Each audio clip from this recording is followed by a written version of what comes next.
জাকসু নির্বাচনের ভোট গ্রহণ শুরু। জাহাঙ্গীরনগর বিশ্ববিদ্যালয়ে উৎসবের আমেজ। নিরাপত্তায় মাঠে র্যাব, পুলিশ, আনসার। সংসদীয় আসন পুনর্বিন্যাসের প্রতিবাদে ফরিদপুরে আজও সড়ক অবরোধ করে স্থানীয়দের বিক্ষোভ। ঢাকা, খুলনা, বরিশাল মহাসড়কে যান চলাচল বন্ধ। অনেক ব্যাপারী এক জায়গায় হয়ে যেটা নির্ধারণ করবে সেটাই আমাদের ফিক্স রেট হবে। কত বিক্রি হলো বা না হলো এটা আমরা কিছু জানি না। ভোক্তার কেনা দামের অর্ধেকও পান না কৃষক। মধ্যস্বত্বভোগীদের দৌরাত্ম্যে হচ্ছেন বঞ্চিত। সরাসরি আড়তে বিক্রির আলাদা কাঠামো তৈরির পরামর্শ। নেপালের সেনাবাহিনীর সঙ্গে বিক্ষোভকারীদের বৈঠক। সাবেক প্রধান বিচারপতিকে অন্তর্বর্তী সরকার প্রধান হিসেবে চায় আন্দোলনকারীরা। সংখ্যা থামলেও থমথমে গোটা দেশ। এবং হংকং ম্যাচ দিয়ে আজ শুরু বাংলাদেশের এশিয়া কাপ মিশন। জয় তুলে নিয়ে সুপার 4-এ এগিয়ে যাওয়ার লক্ষ্য, কন্ডিশনের সঙ্গে মানিয়ে নেওয়ার চেষ্টা।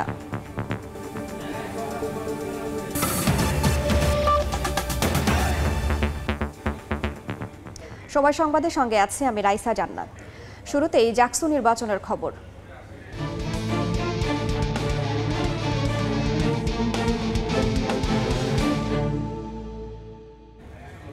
৩৩ বছর পর জাহাঙ্গীরনগর বিশ্ববিদ্যালয়ে ভোট উৎসব।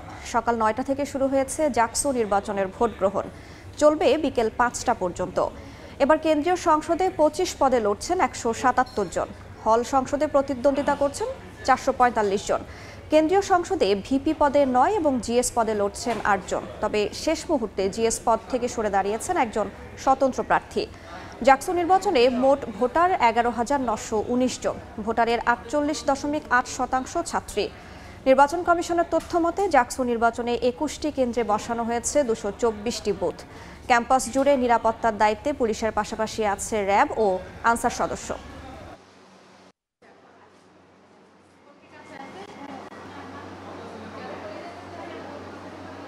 আমার জীবনে আমি প্রথম আর কি ভোট দিতে এসেছি। আবার সারা বিশ্ববিদ্যালয়ের সবাই আমেজপূর্ণ পরিবেশে আর কি প্রচার প্রচারণা শেষ হয়েছে।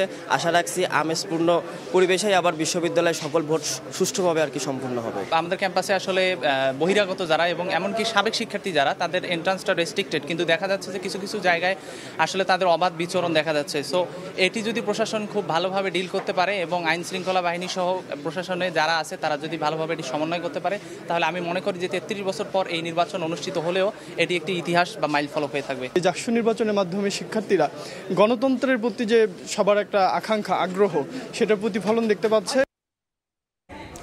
জাকসু নির্বাচনের সবশেষ খবর জানাতে এই মুহূর্তে জাহাঙ্গীরনগর বিশ্ববিদ্যালয়ে আছেন সহকর্মী ফারুক ভূঁইয়া রবিন, তুষার আহমেদ ইমন, মাহাদি ইসলাম ধ্রুব, জিন্না তারা যশো এবং মোজাফফর হোসেন জয়।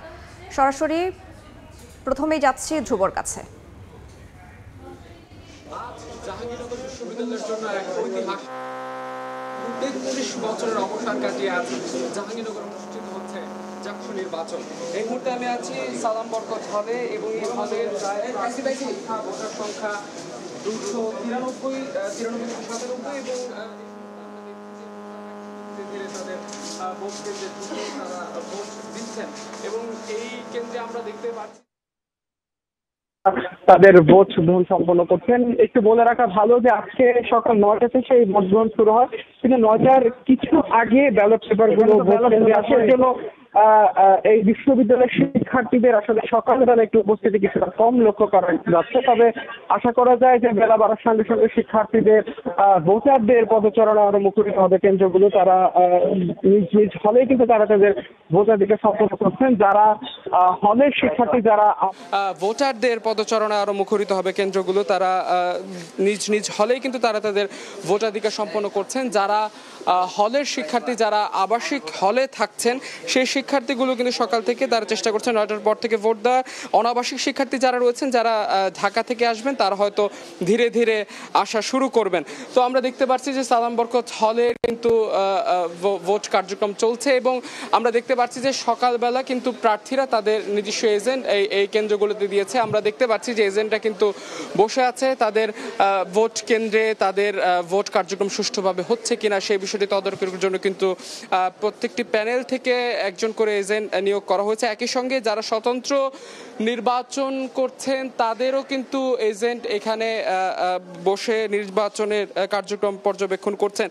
জাহাঙ্গীরনগর বিশ্ববিদ্যালয় একটু বলে রাখা ভালো, 1992 সালের পর এই 2025-এ এসে জাকসু নির্বাচন হয়েছে। 1971 সালের প্রতিষ্ঠার পর থেকে মাত্র 9টি জাকসু নির্বাচন এই জাহাঙ্গীরনগর বিশ্ববিদ্যালয় হয়েছে। তাই জাহাঙ্গীরনগর বিশ্ববিদ্যালয়ে এখন কিন্তু এক ধরনের উৎসবের আমেজ বইছে।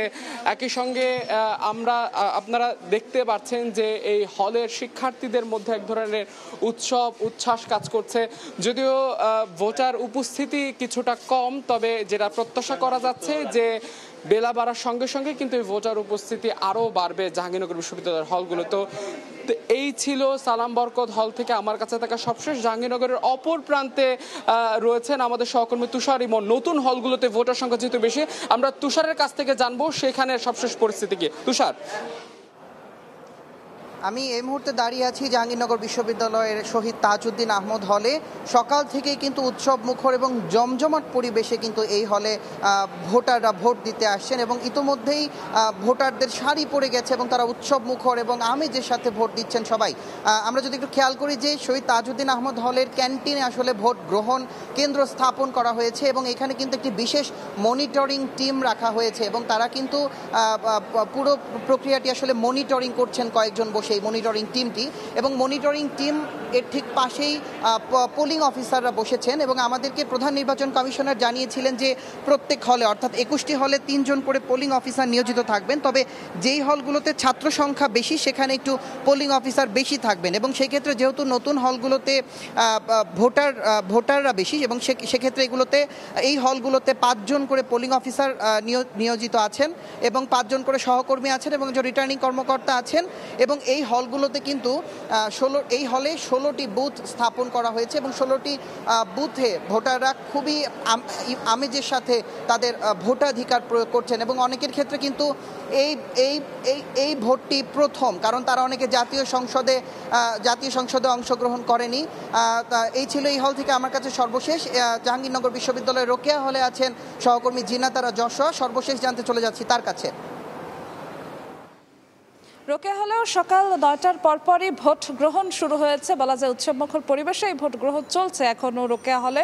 এবং জানিয়ে রাখা ভালো যে এই হলে কিন্তু নারী হলগুলোর মধ্যে সর্বোচ্চ সংখ্যক ভোটার রয়েছে, 955 জন ভোটার রয়েছে রোকেয়া হলে। এবং আমরা নেটওয়ার্কের সমস্যার কারণে সেই ভোটের প্রক্রিয়াটা দেখাতে পারছি না, ভোটারদের লাইনটা আমরা দেখাতে পারছি না, কারণ বিভিন্ন হলেই কিন্তু ভোট গ্রহণ হচ্ছে কমন রুম কিংবা হল রুম ভেতরের দিকটাতে। সেখানে আমরা দেখতে পেয়েছি সারিবদ্ধভাবেই কিন্তু ভোটাররা সকাল 9টার পরপর থেকেই ভোট দিচ্ছেন এবং তারা যেটা বলছেন যে 33 বছর তারা তাদের প্রতিনিধি নির্বাচন করার যে প্রক্রিয়া সেটি থেকে বঞ্চিত ছিল এবং 33 বছর পর যে জাকসু অনুষ্ঠিত হচ্ছে এজন্য তারা উচ্ছ্বসিত। তাই তারা চান যে এই উৎসবমুখর পরিবেশটাই যেন একদম বিকেল পর্যন্ত ভোট গ্রহণ শেষ পর্যন্ত বজায় থাকে। তারা সুষ্ঠু পরিবেশে সুন্দরভাবে ভোট প্রদান করতে চান এবং তারা চান ফলাফল নিয়েও যেন কোনো বিঘ্ন না ঘটে এবং কোনো ধরনের বিশৃঙ্খল পরিস্থিতি যেন তৈরি না হয়, একদম স্বচ্ছ সুষ্ঠু একটি নির্বাচন যেন তারা পায়। যেহেতু তারা বলছেন যে 33 বছর পর যেহেতু আমরা ভোট দেওয়ার যে সুযোগটা পেয়েছি সেটা যেন কোনোভাবে প্রশ্নবিদ্ধ না হয়। আমরা রোকেয়া হলের শিক্ষার্থীদের সঙ্গে কথা বলেছি, সুফিয়া হলের শিক্ষার্থীদের সঙ্গে কথা বলেছি, 15 নম্বর হল শিক্ষার্থীদের সঙ্গে কথা বলেছি। তাদের সবার চোখে মুখে আসলে সেই 33 বছর পরে যে অপেক্ষার যে অবসান তার কিন্তু একটা উচ্ছ্বাস দেখেছি। এবং জানিয়ে রাখা ভালো শুধু এই রোকেয়া হলই নয়, আরও 20টি হল অর্থাৎ মোট 21টি হলে কিন্তু ভোট গ্রহণ অনুষ্ঠিত হচ্ছে এবং জাহাঙ্গীরনগর বিশ্ববিদ্যালয়ে জাকসুতে এবছর ভোটার সংখ্যা রয়েছে প্রায় 12,000-এর মতো ভোটার সংখ্যা। ছেলে ভোটার সংখ্যা 6,000-এর কিছু বেশি এবং নারী ভোটারের সংখ্যা 5,000 থেকে 5,500-এর কিছু বেশি। এবং জানিয়ে রাখতে হয় যে 5টার সময় ভোট গ্রহণ শেষ হবে এবং ভোট গ্রহণ শেষে কিন্তু ভোট গণনা কিন্তু ভোট গ্রহণ শেষ হওয়ার পর কিন্তু ভোট গণনা হলে হবে না, ভোট গণনা হবে সিনেট ভবনে। 5টার পরপরই এখান থেকে ব্যালট বাক্সগুলো নিয়ে যাওয়া হবে সিনেট ভবনে, এমনটাই আমাদেরকে জানিয়েছেন রিটার্নিং অফিসার। এখন পর্যন্ত আমার কাছে রোকেয়া হল থেকে জাকসু নির্বাচনের এই ছিল সবশেষ খবর। জাহাঙ্গীরনগর বিশ্ববিদ্যালয়ের আল বিরুনি হলের সামনে আছেন আমাদের সহকর্মী মোজাফর হোসেন জয়, যাচ্ছি তার কাছে। জাহাঙ্গীরনগর বিশ্ববিদ্যালয় সকাল 9টা থেকে মূলত ভোট শুরু হয়েছে। আমি এখন বর্তমানে অবস্থান করছি জাহাঙ্গীরনগর বিশ্ববিদ্যালয়ের আলবিরুনি হলে। আলবিরুনি হলে এ পর্যন্ত 1 ঘন্টায় ভোট পড়েছে মোট 10টি। তবে আমরা এখন দেখতে পাচ্ছি যে শিক্ষার্থীদের সারি আস্তে আস্তে বৃদ্ধি পাচ্ছে। একটু জানিয়ে রাখতে চাই জাহাঙ্গীরনগর বিশ্ববিদ্যালয়ে মোট 60টি প্যানেলে অংশগ্রহণ করছে 178 জন প্রার্থী। এদের মধ্যে বিভিন্ন প্যানেল থেকে নির্বাচন করছে 9 জন বিপি প্রার্থী হিসেবে নির্বাচন করছে এবং 9 জন জিএস প্রার্থী হিসেবে নির্বাচন করছে। এই হলো নির্বাচনী প্রার্থীদের পরিসংখ্যান। 178 জন নির্বাচিত হবেন 25টি পদের বিপরীতে। এছাড়াও এই জাহাঙ্গীরনগর বিশ্ববিদ্যালয়ে এই 10ম সংসদ এবং কেন্দ্রীয় সংসদ নির্বাচনে মোট ভোটার সংখ্যা হচ্ছে 11,747 জন। নারী হলে 10টিতে ভোটার সংখ্যা হচ্ছে 5,729 জন এবং ছাত্র হলে 11টি হলে মোট ভোটার সংখ্যা হচ্ছে 6,018 জন। এই 6,018 জন প্রার্থী আলাদা আলাদা কেন্দ্রে, অর্থাৎ যে কেন্দ্রে অবস্থান করছেন এবং যে কেন্দ্রে থাকেন তারা সেই হলগুলোতেই মূলত কেন্দ্র করে রাখা হয়েছে এবং সেই কেন্দ্রগুলোতেই তারা ভোট দিবেন। প্রত্যেকের হলেই কেন্দ্রের ব্যবস্থা রয়েছে, যে ক্ষেত্রে 21টি কেন্দ্র রয়েছে। 21টি কেন্দ্রে ভোট প্রদান করা হবে এবং 21টি কেন্দ্রে তারা যার হলে ভোট প্রদান করবেন বলে আমরা জানতে পেরেছি। জানিয়ে রাখতে চাই জাহাঙ্গীরনগর বিশ্ববিদ্যালয়ে এছাড়াও হল সংসদ নির্বাচন রয়েছে। হল সংসদ নির্বাচনে ইতিমধ্যেই 102 জন প্রার্থী এর প্রতিদ্বন্দ্বিতা না থাকার কারণে তাদের প্রতিদ্বন্দ্বিতা নেই এবং জানিয়ে রাখতে চাই যে 25টি পদের বিপরীতে 3টি ব্যালট পেপার ছাপা হয়েছে। 3টি ব্যালট পেপারে কেন্দ্রীয় হল সংসদ নির্বাচন দিবেন। একই সাথে কিন্তু আপনার যে হলে প্রার্থী নেই শেষের প্রার্থীদের ভোট হচ্ছে না এবং বাকি প্রার্থীদের জন্য ভোট প্রদান করছেন হলগুলোতে। তো জাহাঙ্গীরনগর বিশ্ববিদ্যালয় সকাল থেকে আমরা দেখেছি আইন শৃঙ্খলা পরিস্থিতির জন্য 1800 আইন শৃঙ্খলা বাহিনীর সদস্য নিয়োগ করা হয়েছে। ইতিমধ্যে রয়েছে বিশেষ টিমে রয়েছে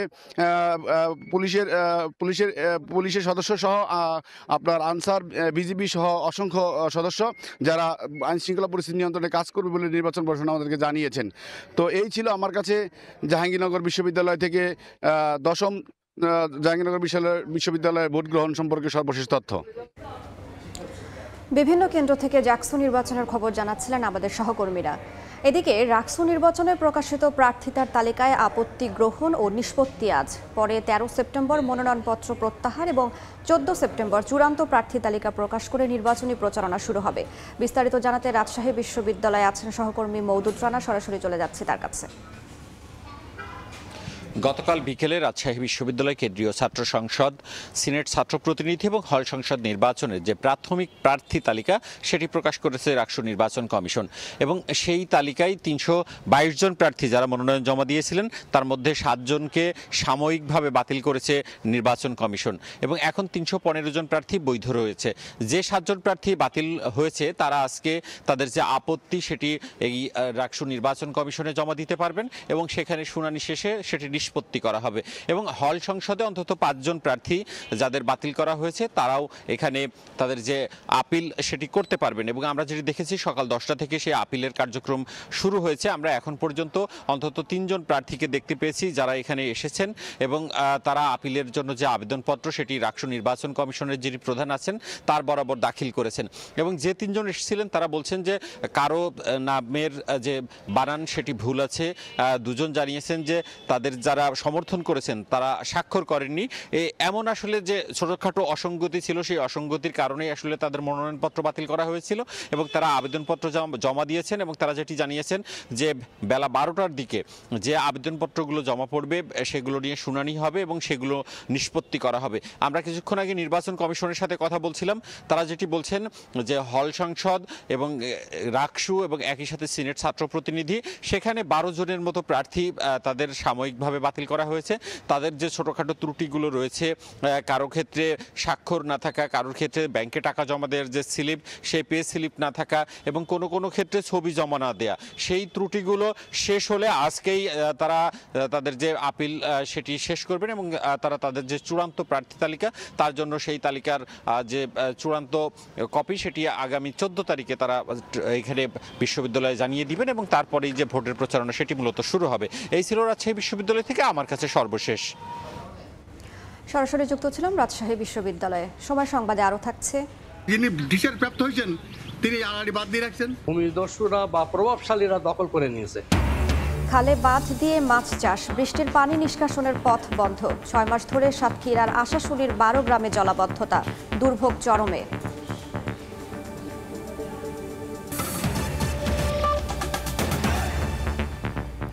কয়েক দফা হাত বদল আর মধ্যস্বত্বভোগীদের দৌরাত্মে বাজারে নিত্যপণ্যের দাম দিন দিন চড়া হলেও কৃষক পান না ন্যায্য মূল্য। ক্ষেত থেকে ফরিয়াদের হাতে তুলে দিতে হয় ফসল, এতে ভোক্তা বেশি দামে কিনলেও কৃষক হয় বঞ্চিত। পাইকার বা আড়তদারের কাছে সরাসরি বিক্রির জন্য কৃষকের নির্দিষ্ট বাজার তৈরির পরামর্শ সংশ্লিষ্টদের। নিয়ামুল হোসেন কোচির তোলা ছবিতে আব্দুল্লাল মামুন রুবেলের রিপোর্ট। খুলনার নতুন বাজারে প্রতি পিস লাউ বিক্রি হচ্ছে 60 টাকা। এছাড়া বরবটি, বেগুন, উচ্ছে সহ বিভিন্ন সবজি বিক্রি হচ্ছে 80 থেকে 120 টাকা কেজি দরে। যা নিয়ে ক্রেতাদের অভিযোগ থাকলেও বিক্রেতাদের দাবি আড়ত থেকে ক্রয় মূল্যের চেয়ে 5 থেকে 10 টাকা বেশি দামেই বিক্রি করছেন তারা। চাষিরা সরাসরি মাল আগে নিয়ে আসতো, এই মাল ওরাও কিনে রাখবেন বসে। 8 টাকা কিনতে পারতাম, তাহলে আমরা 10 টাকা কমে ছাড়তে পারতাম। আমরা কিনে এলো ব্যাপারী কিনতে, ওরা 10 টাকা বেশি দিয়ে বেচা লাগে। অনেক সময় কৃষকরা আসে এখানে মাল নিয়ে, হঠাৎ দাম কম চাইলে তখন আড়তদার বলে বিক্রি হবে না। 10 টাকা লাভ করি, সে 5 টাকা করে, আরেকজনে 5 টাকা করে, এইভাবে হাত বদল হইতে হইতে একটু দাম বৃদ্ধি হয়। কাঠফাটা রোদ কিংবা ঝড় বৃষ্টির মধ্যেও যে কৃষক পরিশ্রম করে মাঠে এসব ফলান তারা এসব পণ্যের কি মূল্য পান তা জানতে যাব এ অঞ্চলের সবথেকে বেশি সবজি উৎপাদিত হয় যেখানে সেই ডুমুরিয়া উপজেলার কৃষকের ক্ষেতে। যে লাউ বাজার থেকে ভোক্তা 60 বা 70 টাকায় ক্রয় করেন তা কৃষক বিক্রি করে পান মাত্র 35 টাকা। বাজার দর আর কৃষকের মূল্যে এমন ব্যবধান প্রতিটি সবজিতেই। তাদের অভিযোগ, নিজেদের উৎপাদিত পণ্যের মূল্য নির্ধারণ কিংবা সরাসরি পাইকারের কাছে বিক্রির সুযোগ নেই। ক্ষেত থেকে স্থানীয় ব্যাপারী, সেখান থেকে উপজেলা আড়ত, পরবর্তীতে আরেক ব্যবসায়ীর হাত ঘুরে বড় শহরের আড়তে যায় সবজি। 3 থেকে 4 দফা হাত বদলের পর প্রতি কেজিতে দাম বাড়ে 15 থেকে 20 টাকা। ফলে বাজারের মূল্য চড়া হলেও কৃষকের হাতে আসে না ন্যায্য দাম। অনেক ব্যাপারী এক জায়গায় হয়ে যেটা নির্ধারণ করবে সেটাই আমাদের ফিক্সড রেট হবে। কত বিক্রি হলো বা না হলো এটা আমরা কিছু জানি না। সব কেজিতেই 5 টাকা 10 টাকা আমরা কম পাই। আড়তদারে ব্যাপারীর কাছে বিক্রি করে, ব্যাপারীরা বিভিন্ন জায়গায় নিয়ে ছাপড়ায় দেয়। ন্যায্য মূল্য নিশ্চিত ও বাজার মূল্য কমাতে কৃষকের জন্য নির্দিষ্ট বাজার গড়ে তোলার তাগিদ কৃষি বিভাগের। ভোক্তার সাথে লিঙ্কেজ, এই লিঙ্কেজটা আসলে যত দ্রুত সম্ভব করে দেওয়া যাবে, আসলে কৃষক ততই কিন্তু দ্রুত একটা ন্যায্য মূল্য পাবে। কৃষি বিপণন অফিসের দাবি, প্রতিটি উপজেলায় কৃষকের নির্ধারিত বাজার তৈরিতে উদ্যোগ নেওয়া হয়েছে, তবে বাস্তবায়নে প্রয়োজন সংশ্লিষ্ট সব দপ্তরের সমন্বয়। বাজারগুলো অনেক ইম্পর্টেন্ট হয়, গুরুত্বপূর্ণ হয়। এরকম একটা জায়গা সিলেকশন চাইলে আমার অফিসাররা নিজে গিয়ে করতে পারবে, এটা সকলের সমন্বয়ের দরকার আছে। আশা করতেছি খুব দ্রুত এটা আমাদের হয়ে যাবে। খুলনা বিভাগের যশোর ও চুয়াডাঙ্গা জেলায় কৃষকের বাজার চালু হলেও তা বর্তমানে বন্ধ রয়েছে। আব্দুল্লাহ আল মামুন রুবেল, সময় সংবাদ, খুলনা। ফরিদপুর 2 আসন পুনর্বিন্যাসের প্রতিবাদে আজও ঢাকা খুলনা ও ঢাকা বরিশাল মহাসড়ক অবরোধ করে বিক্ষোভ করছেন স্থানীয়রা। ঢাকা বরিশাল মহাসড়কের মাধবপুর এলাকায় আছেন সহকর্মী শিকদার সজল, সরাসরি যাচ্ছি তার কাছে। ফরিদপুর 4 আসন থেকে ভাঙ্গা উপজেলার যে 2টি ইউনিয়ন আলগি এবং হামিরদি, এই ইউনিয়ন 2টি ফরিদপুর 2 আসনে অন্তর্ভুক্ত করার প্রতিবাদে এবং পুনর্বহালের দাবিতে কিন্তু মহাসড়ক অবরোধ চলছে ফরিদপুরের ভাঙ্গায়। এবং আজ কিন্তু এই 3য় দিনের মতোই অবরোধ চলছে এবং এই ঢাকা খুলনা এবং ঢাকা বরিশাল মহাসড়ক অবরোধ করে সড়কের উপরে কিন্তু টায়ার জ্বালিয়ে বিক্ষোভ প্রদর্শন করছে এবং এই মহাসড়কের উপরে স্থানীয় এলাকাবাসী তারা কিন্তু তাঁবু টানিয়ে রাস্তার পর শুয়ে পড়ে তারা কিন্তু ঠিক এই বিক্ষোভ পালন করছেন এবং তাদের দাবি হচ্ছে যে এই 2 ইউনিয়ন ফরিদপুর 2 আসন থেকে ফরিদপুর 4 আসনে অন্তর্ভুক্ত করতে হবে এবং পুনর্বহাল না করা পর্যন্ত কিন্তু তারা রাজপথে থাকবেন এবং তারা এই অবরোধ কর্মসূচি সহ এই নানান কর্মসূচি তারা কিন্তু পালন করবেন। আরেকটি বিষয় হচ্ছে যে এই সকাল 7:30 থেকেই কিন্তু এই আন্দোলন, মহাসড়ক অবরোধ করে আন্দোলন শুরু করেছে এবং এখানে কিন্তু হাজারো মানুষ অংশগ্রহণ করেছে এবং ঢাকা খুলনা ঢাকা বরিশাল মহাসড়কের 7টি স্পটে কিন্তু তারা অবস্থান নিয়ে নিয়ে কিন্তু এই অবরোধ কর্মসূচি পালন করছে। এদিকে এই মহাসড়ক দুটি অবরোধের কারণে কিন্তু কয়েক শত যানবাহন আটকা পড়েছে এবং যানবাহনের যে যারা যাত্রী রয়েছেন তারা কিন্তু ভোগান্তিতে তাদের পড়তে হচ্ছে। এবং এই যে মহাসড়কের উপরে কিন্তু এদের একটাই দাবি হচ্ছে রক্ত দিব, কিন্তু তাদের ইউনিয়নকে তারা কিন্তু ছেড়ে যেতে চান না এবং কোনো মূলেই কিন্তু তারা এই যে দুইটি ইউনিয়ন তারা ফরিদপুর 2 আসনে কোনোভাবেই তারা থাকতে চায় না। তারা ফরিদপুর 4 আসনে তারা কিন্তু আবার পুনর্বহালের দাবি জানিয়েছেন এবং এই ফরিদপুর যে এই 4 আসনের যে ভাঙ্গা উপজেলা সেটি কিন্তু ভাঙ্গা, সদরপুর এবং চরভদ্র আসন, এই 3টি উপজেলা নিয়ে কিন্তু গঠিত এই ফরিদপুর 4 আসন এবং এই ফরিদপুর 4 আসন থেকে যে হামিরদী এবং আলগী ইউনিয়ন, এই দুইটি ইউনিয়ন ফরিদপুর 2 আসনে কেটে নেওয়া হয়েছে এবং ফরিদপুর 4 আসনে পুনরায় পুনর্বহাল এবং যতক্ষণ না পর্যন্ত নতুন করে এই গেজেট প্রকাশ করা হবে ততক্ষণ পর্যন্ত কিন্তু এই মহাসড়ক অবরোধ কর্মসূচি পালন করবেন এই স্থানীয় জনসাধারণ, এমনটাই কিন্তু তারা বলছেন। ফরিদপুরের মহাসড়ক অবরোধের এই ছিল সর্বশেষ। সরাসরি যুক্ত ছিলাম ফরিদপুরে।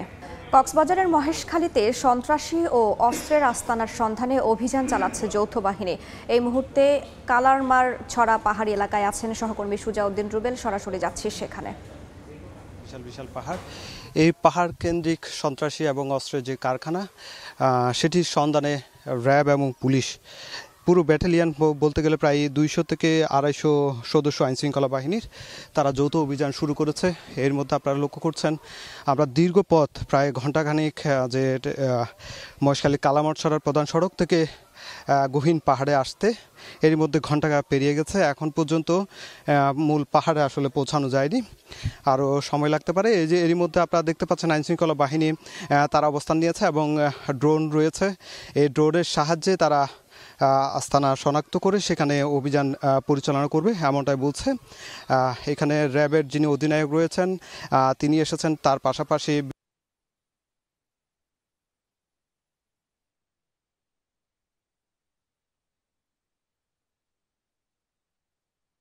এবং অনেক সময় তাদের যে অভিযান সেই অভিযান থেকে অনেক সময় পালিয়ে যায়। তারপরও তারা চেষ্টা করছে, যেহেতু গহীন পাহাড়, এই পাহাড় কেন্দ্রিক যেহেতু সন্ত্রাসী অবস্থান করছে, তারা খবর পেয়েছে।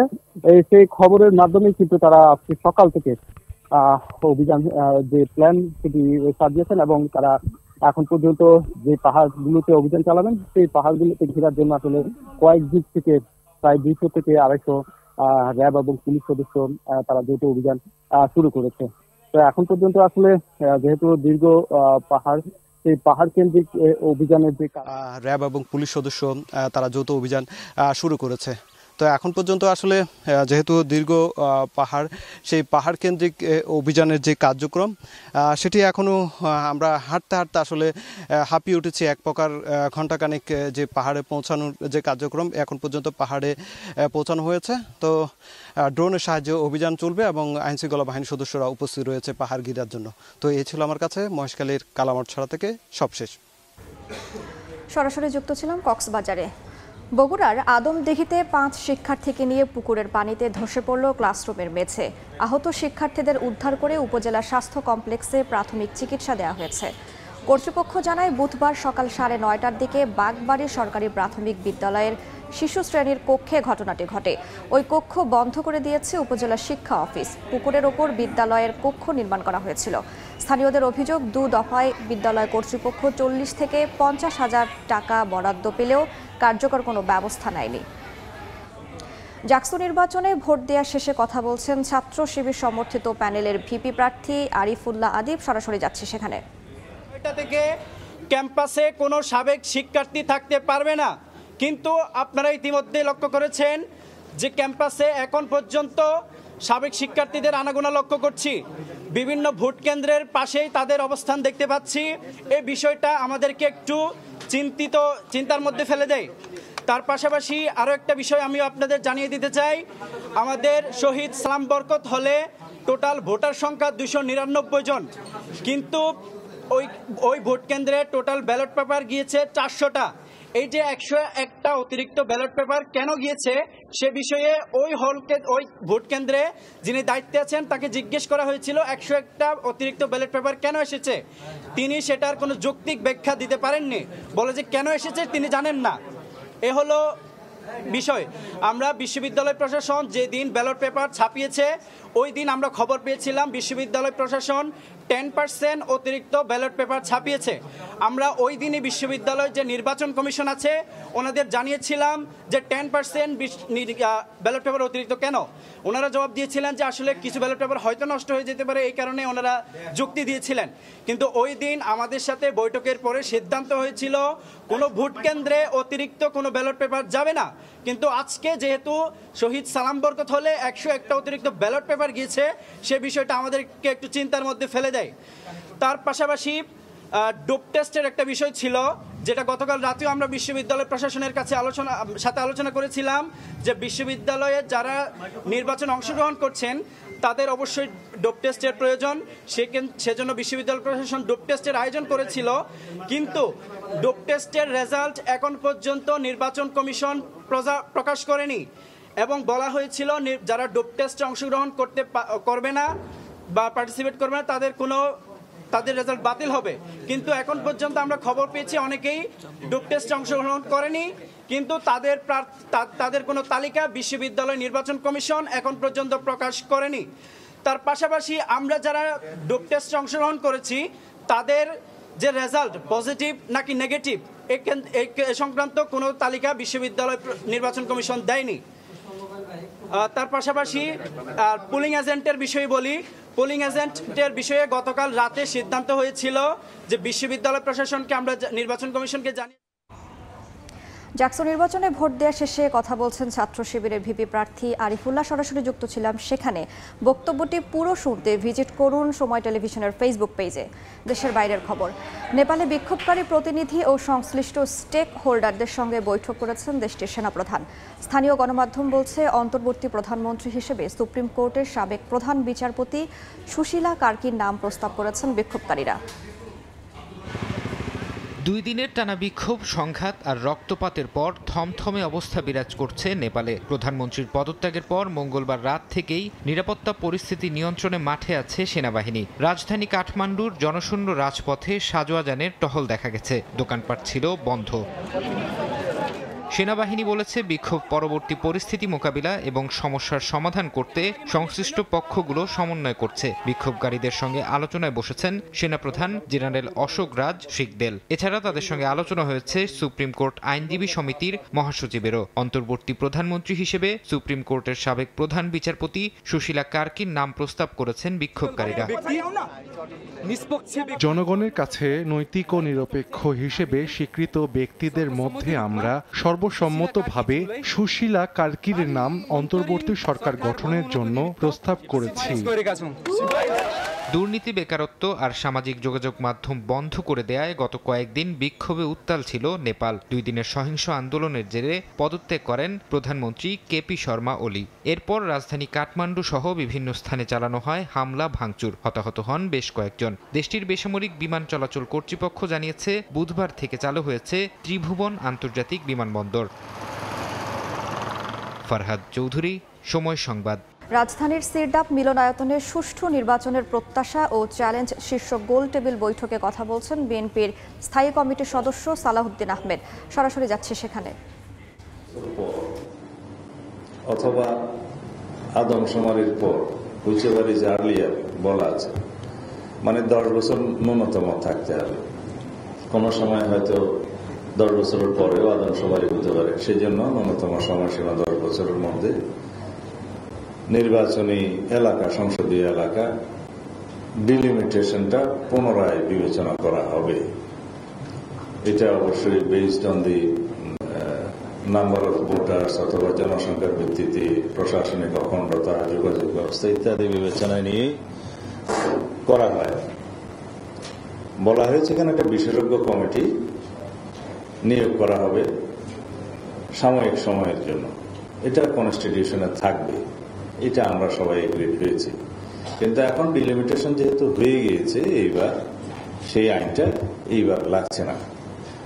এবং সেই সাংবিধানিক সংশোধনের সাথে সামঞ্জস্য রেখে ডিলিমিটেশন আইন যেটা আছে সীমানা নির্ধারণী আইন সেটার সেকশন 8 এর পরে আর একটা বিধান এইভাবে সংযুক্ত করা হবে যাতে প্রতি 10 বছর পর অথবা আদমশুমারির পরে মিনিমাম যেটা 10 ইয়ার্স এই বিশেষজ্ঞ কমিটি নিয়োগ করা হবে নির্বাচন কমিশনের সহায়তার জন্য এবং তাদের পরামর্শ মতে ডিলিমিটেশনটা হবে। তো এগুলো এইবার আর লাগছে না। এইবারের জন্য আমরা সাময়িকভাবে পরামর্শ দিয়েছিলাম যে বিশেষজ্ঞদের নিয়োগ করা হোক সাময়িকভাবে, সেটা করেছে ইলেকশন কমিশন, তাদের পরামর্শে হয়েছে। দ্বিতীয় হচ্ছে নির্বাচন কমিশন গঠন সংক্রান্ত যাতে নির্বাহী বিভাগের প্রভাবমুক্ত থাকে সেই জন্য প্রধানমন্ত্রী, বিরোধী দলীয় নেতা এবং বিচার বিভাগের একজন প্রতিনিধি সহ আরো 2 জন আছে, ডেপুটি স্পিকার, একজন বিরোধী দলের একজন প্রতিনিধি সহ। এখানে রেশিওটা এমনভাবে করা হয়েছে যে প্রধানমন্ত্রী, বিরোধী দলীয় নেতা এবং বিচার বিভাগের একজন প্রতিনিধি যিনি চিফ জাস্টিস কর্তৃক নিয়োজিত হবে। এই বডিটা সর্বসম্মতভাবে নির্বাচন কমিশন সিলেকশন করবে।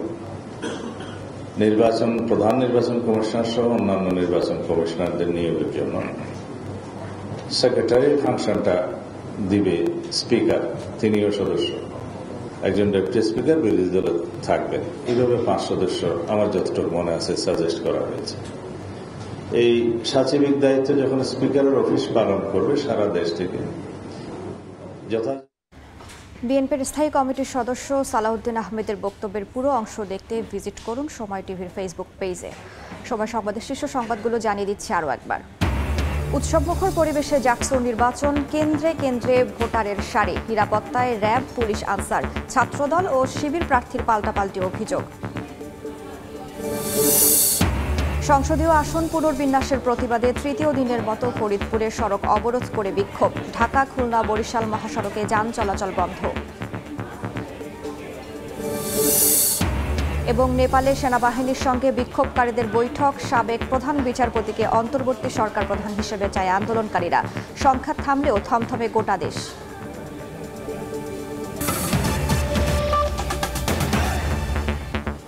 এই ছিল সময় সংবাদের, সঙ্গেই থাকুন সময়।